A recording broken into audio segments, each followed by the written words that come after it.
Today we saw the Conservative DUP, I can't believe it's not a coalition, in action as they voted against easing public sector pay freeze. I guess this sets the tone for the rest of their term, generally making life difficult for your average person. After all, their manifesto was dedicated to, and I'm going to quote this, ordinary working families, people who have a job but do not always have job security, people who own their own home but are worried about paying the mortgage, people who can just about manage but are worried about the cost of living and getting their children into a good school. They are people who work hard every day and make this country what it is. I agree, but you really need to reflect this in Parliament. Even the Queen's speech said that they would strengthen the economy so that it supports the creation of jobs and tax revenue.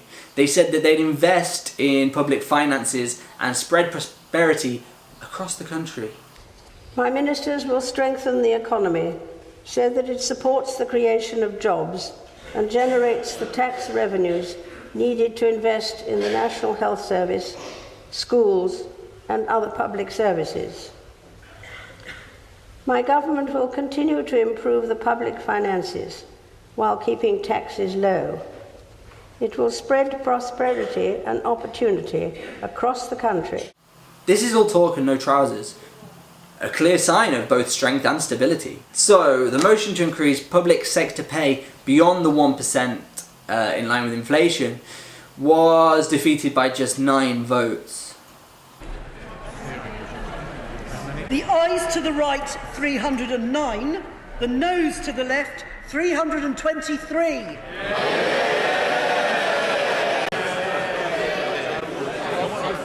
Wait a minute, was that cheering? The ayes to the right, 309. The noes to the left, 323.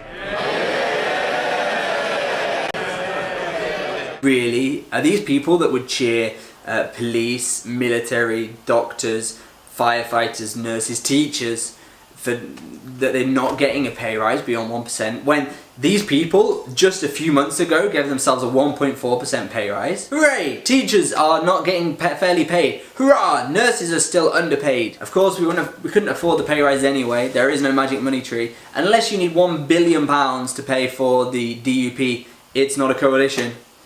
So that you can vote against things like pay rises for doctors and nurses.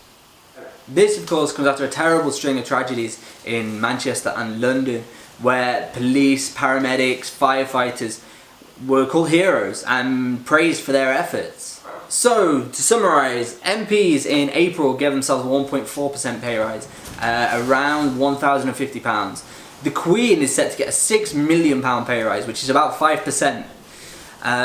Doctors, however, nurses, teachers, police, firefighters, they're only going to get 1% pay rise next year.